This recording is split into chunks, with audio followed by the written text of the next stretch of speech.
এতক্ষণ আমরা ভগবানকে ডাকছিলাম, তাই তো? এবার ওরা ভগবানকে ডাকবে। আমাদের হাতে কেবল 2 প্রহর সময় আছে, মনে আছে তো? মনে আছে দাদা। তাহলে এত কম সময় তুমি এই কাজ কি করে করবে? দাদা আপনি বলুন, আমরা ভগবানকে কখন ডাকি? যখন আমরা কোনো বিপদে পড়ি তখনই। ঠিক বলেছেন। শুধু এই একটা সময় আমাদের মুখ থেকে ভগবানের নাম বেরোয়, আর আমাদের বন্ধুদের জীবনে সেই সময় আমরা আনবো দাদা। আপনি দেখতে থাকুন।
তোমরা বলছিলে ঈশ্বর আমাদের বাঁচাও বাঁচাও ঈশ্বর এইভাবে।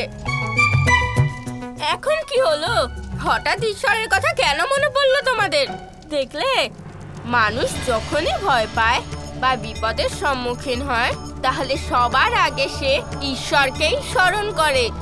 সাক্ষাৎ ঈশ্বর দর্শন না দিলেও উনি কোনো না কোনো ভাবে আমাদের সেই বিপদ থেকে অবশ্যই উদ্ধার করেন। এই কথাটাই তো আমি তোমাদেরকে বোঝাতে চেয়েছিলাম।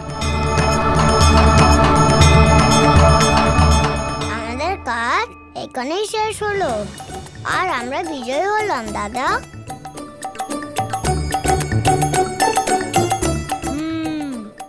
এবার তো আপনি বেঁচে গেলেন নারায়ণ, কিন্তু পরের বার থেকে ভেবেচিন্তে নিজের লীলা দেখাবেন।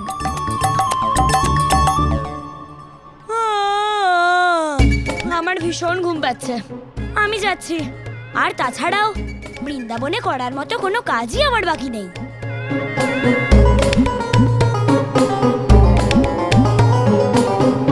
দেখলেন মহাদেব, ভ্রাতা কৃষ্ণ প্রমাণ করে দেখালেন আপনি দেবতাদের যেতে দিলেন না ঠিকই, কিন্তু ভ্রাতা তার বন্ধুদের ঈশ্বর বিশ্বাস পুনরায় জাগ্রত করলেন। ভ্রাতা প্রমাণ করে দেখালেন যে ভগবানের অস্তিত্ব সমস্ত জায়গায় বিরাজমান। আমি আপনাকে বলেছিলাম না যে কৃষ্ণর কাছে সংকট থেকে মুক্তি পাওয়া অত্যন্ত সহজ। তুমি সবসময় ঠিক কথাই বলো গৌরী। আমার আরাধ্য এই সমস্যার সমাধানও খুব সহজভাবেই করে ফেললেন। আপনি ধন্য আরাধ্য। এতটাও খুশি হবার কিছু হয়নি প্রধান মশাই। আমরা খুব ভয় পেয়ে গেছিলাম, তাই ঈশ্বরের নাম জপ করতে আমরা বাধ্য হয়েছি। ছোটবেলা থেকে মা বাবা আমাদের শিখিয়েছেন যে যখনই ভয় পাবে তখন সবার আগে ঈশ্বরের নাম স্মরণ করবে। এটাই হলো একমাত্র কারণ। আমরা ভগবানের নাম স্মরণ করছিলাম ঠিকই, কিন্তু তার মানে এটা নয় যে আমরা বিশ্বাস করি ভগবান আছে। বৃন্দা ঠিকই বলেছে। হ্যাঁ, কিন্তু কখনোই এটা বলা হয়নি যে যদি ঈশ্বরের নাম স্মরণ করি তাহলে উনি এসে আমাদের বাঁচিয়ে নেবেন, আমাদের দর্শন দেবেন। কেউ কি কখনো ভগবানকে দেখেছে, নাকি শুনেছে যে যখন কেউ বিপদে পড়েছে তখন সে ভগবানকে দেখতে পেয়েছে, পায়নি তো? ঠিক বলেছো, ঈশ্বর তো শুধু সৎ পথে থাকার একটা রাস্তা মাত্র।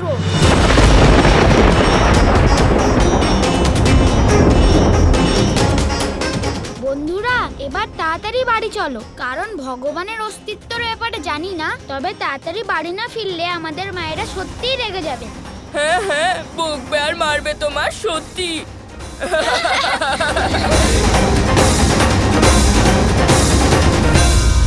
যে সময় আপনাকে দেওয়া হয়েছিল সে সময় অতিবাহিত হয়ে গেছে। অনেক দেখেছি আপনার লীলা, এবার আপনি আমার লীলা দেখবেন।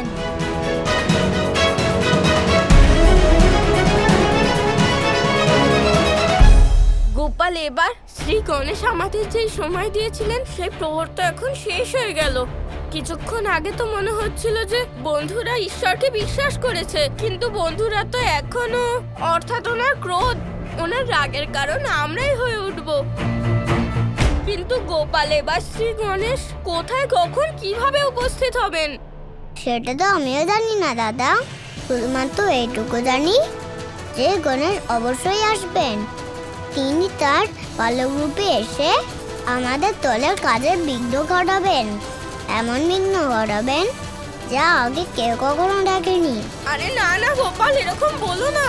এরপর কি হতে চলেছে তা শুধুমাত্র একজনই জানেন, তিনি হলেন গণেশ।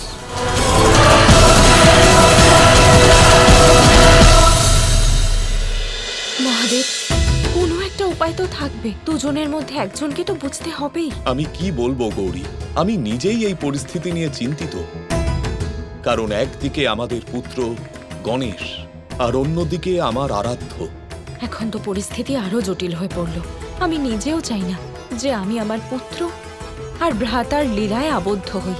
গণেশ আবার উত্তেজিত হয়ে বৃন্দাবনে বিশৃঙ্খলনা সৃষ্টি করে, আর আমি চাই না এই কারণে নারায়ণ গণেশের উপর রুষ্ট হোক। শান্ত হ গৌরী, এরকম কিচ্ছু হবে না।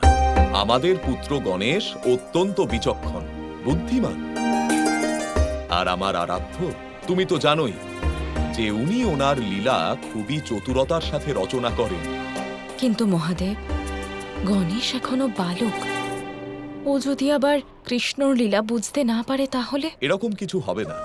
গণেশ যদি বৃন্দাবনেও যায় তাও এরকম কিছু হবে না। আমার আরাধ্য আছেন তো, উনি সব সামলে নেবেন। মহাদেবকে কি করে বোঝাই যে একজন মায়ের অন্তর্দৃষ্টি কখনোই ভুল হয় না? নারায়ণ, আশা করি যে আপনি আমার পুত্র গণেশকে বুঝবেন। দাদা, বিশ্রাম ছাড়ুন, উঠে দাঁড়ান তাড়াতাড়ি।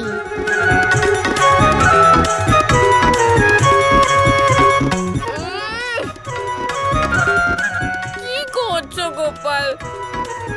আমার বিরক্ত করো না।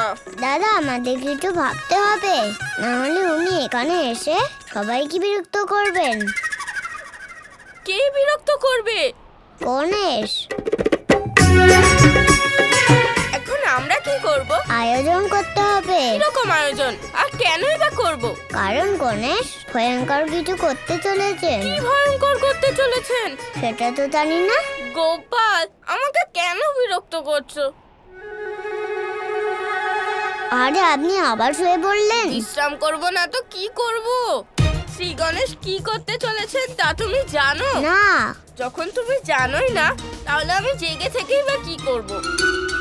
আর এমনি তো শ্রী গণেশ তো আমাদের মতোই বাল্য রূপ ধরেই আসছেন, তুমি ওনাকে ঠিক সামলে নেবে। কিন্তু আমাদের গণেশের রাগ থেকে বাঁচার জন্য প্রস্তুতি নিতে হবে।